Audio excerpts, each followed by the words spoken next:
Before Endwalker officially hits, I've made it a goal of mine to do a quick comparison rundown video for all of the different jobs and their roles going into Endwalker. In particular, you have arrived at the healer video, and so I hope that this is the one that you intended for. And the goal of this video series is at a far higher level than my normal getting down and dirty with all of the details guides, and I instead want to give you a short condensed overview to help you pick a healer going into Endwalker. Maybe just get you hyped up for something. You know what? That is totally great too. I'm going to be talking about the pure healers, the white mage, and the Astra first, which people are probably going to be asking when they hit this video. What exactly is a pure healer? Basically, they bring a boatload of healing.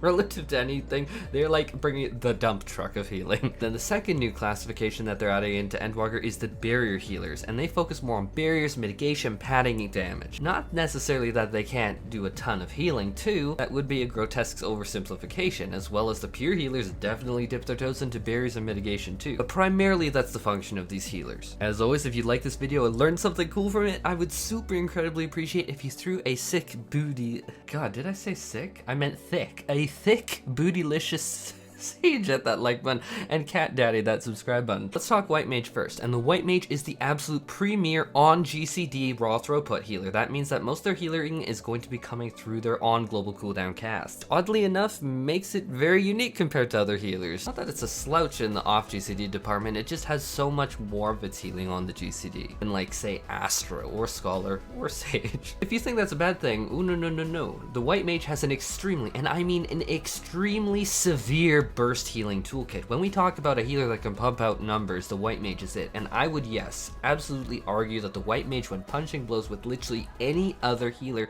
can beat it in raw HPS, especially sustained over time. Not that the Ast is a slouch by any means, absolutely not, but when the white mage is really pushed and piloted by a skilled player, it can turn around honestly a genuine hell situation. I've seen it firsthand, let alone the flexibility. Like, we are talking a lot of flexibility with the white mage at times, guys. Like, the white mage's Lily system allows 3 casts of Afflatus Rapture fully mobile for free that can be combined with Plenary Indulgence to bathe the field in AoE healing at ludicrous levels. Add in things like mobile size for another 400 potency of healing dump, and it's kind of hilarious. All that mobility with that huge range. Disgusting. I had to say it like that. Someone put disgusting in my head and I just can't get it out. Not to mention that the white mage is also getting the ridiculous Giga AoE healing ability called Lily Bell that they place on the field in this expansion that just bursts out so much healing, it is absolutely insane. Or it has Temperance, and it's had it in Shadowbringers, but we know that Temperance is very strong, which amplifies your healing to the party by 20% and reduces incoming damage by 10%. Barriers mitigation, you know what? Sometimes that mitigation can go a really long way, and just for firing it off, just 10% when you hit Temperance, that's pretty damn good, isn't it? Not to mention Asylum, which is going to amplify all healing to the party and healing them up. Asylum, remember, that amplifies your co-healing. Remember, that also amplifies Warrior's healing, and that's going to be a huge factor. This is going to be amazing. So I've been mentioning that the white mage now has incredibly powerful single target damage resolution through Aquaveil, which is an on-demand 60-second cooldown with a 15% damage reduction for a target that is absolutely insane if I'm honest. It also gets 2 charges of its Shield Divine Benison. White mage is going to be able to shrug off tank busters very easily going into Endwalker, no doubt about that. Oh yeah, and to wrap this up, the white mage also gets a metric ton of personal DPS that doesn't sacrifice any of its personal DPS to buff allies, and this is a huge perk to some, so I figured that I would make it very clear. People just don't want to give away their damage, you know, it's just like that's mine. Some days I don't want to just give that away to people. Now let's talk Ast.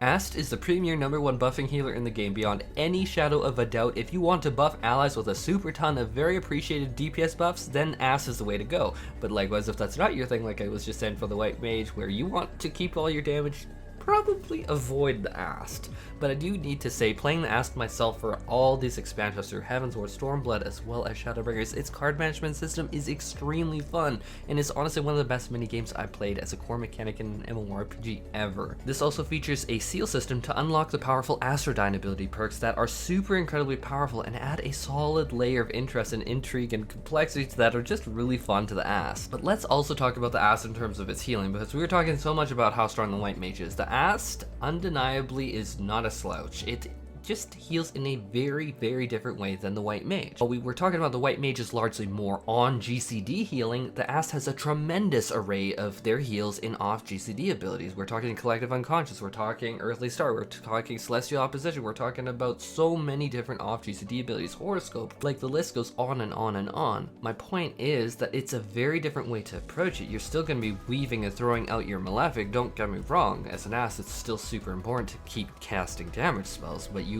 between those weaves of your Malefic damage spell, are going to be using OGCDs. But the white mage isn't going into Endwalker. You know what I mean, I'm not going to digress the point. It's just the Ast is going to do so much more of it. And just because I hyped up white mage so much, I need to give Ast credit where it's due. Ast also features one of the most obscene abilities in the game, which is called Neutral Sect, which allows the Ast to actually deploy party-wide barriers, which is a huge distinction between it and the white mage. But then again, we can sit here all day long and do number crunching about is barriers more or less useful than the 10% mitigation from temperance. And I mean, we're really starting to pick at straws here, which should honestly, me saying that, hopefully calm people's nerves of the choice here. Really, you can't go wrong with either of the pure healers. Now let's talk barrier healers, and first up is going to be the Sage. And the Sage is a new job being added into 14 for Endwalker and is classified as a barrier healer. And the Sage also features a unique mechanic where it procs the so-called Cardia system through any of its damaging abilities, really leading to a slow trickle of background healing that is going to add up to crazy numbers. If we can look at EOS right now, if that's any indication, Cardia is going to be very impactful. But the real strength of Cardia is control. You control who gets the healing or not at times, but the trick is in the details. The devil's in the details. If you ever stop dealing damaging abilities for any reason, including AoE healing outside of Numa, yes I know Numa, but you will lose this trickle heal if you do anything but those damaging abilities. A Sage that does not DPS, to be quite frank, will be heavily penalized. The Sage is also the only healer ever, and this is completely brand new to the healers, to get a gap closer mobility ability called Icarus, which is actually a huge factor for me, at least. Funny, because a lot of people were asking me my decision making process, and I'm like, well, this is one of them. Now, as for the other ways to compare the Sage to the Scholar, it's a little rough to do without getting into like a 4-hour diatribe about it, because while you can argue that the Sage does more raw healing throughput, that's not necessarily true at all, which I would literally be here for 4 hours if I discussed the nuances between Physis 2 versus Dissipation versus why Dissipation is mathematically going to be way more healing when used properly, but if used not properly, you're going to really fall on your face. Physis 2 is more flexible.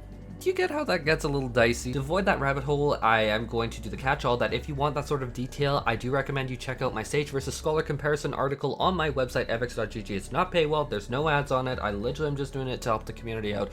It goes into the most disgusting levels of detail, comparing the Sage and the Scholar to the most minute details. So definitely, if you are interested in that level of detail and you're having that hard of a time decision making between these two, check that out 100%. I'm very confident that will help. I only say that because it literally helped me, and I am the most indecisive person ever. Now that leads me into Scholar, and Scholar is very similar to the Sage in that, very similar actually, but one major difference is that their fairy is outside of their control, but it is a big Cardi B Nicki Minaj size, but the Scholar's fairy will never ever stop healing. The Scholar will never have their fairy stop healing. It's not dependent on damaging skills going out, but other than that, other differences in terms of the mechanics is that Scholar sacrifices a portion of its personal DPS to use a powerful off GCD buffing ability called Chain Stratagem. I know it's technically a debuff, but it buffs the party, you know what I mean.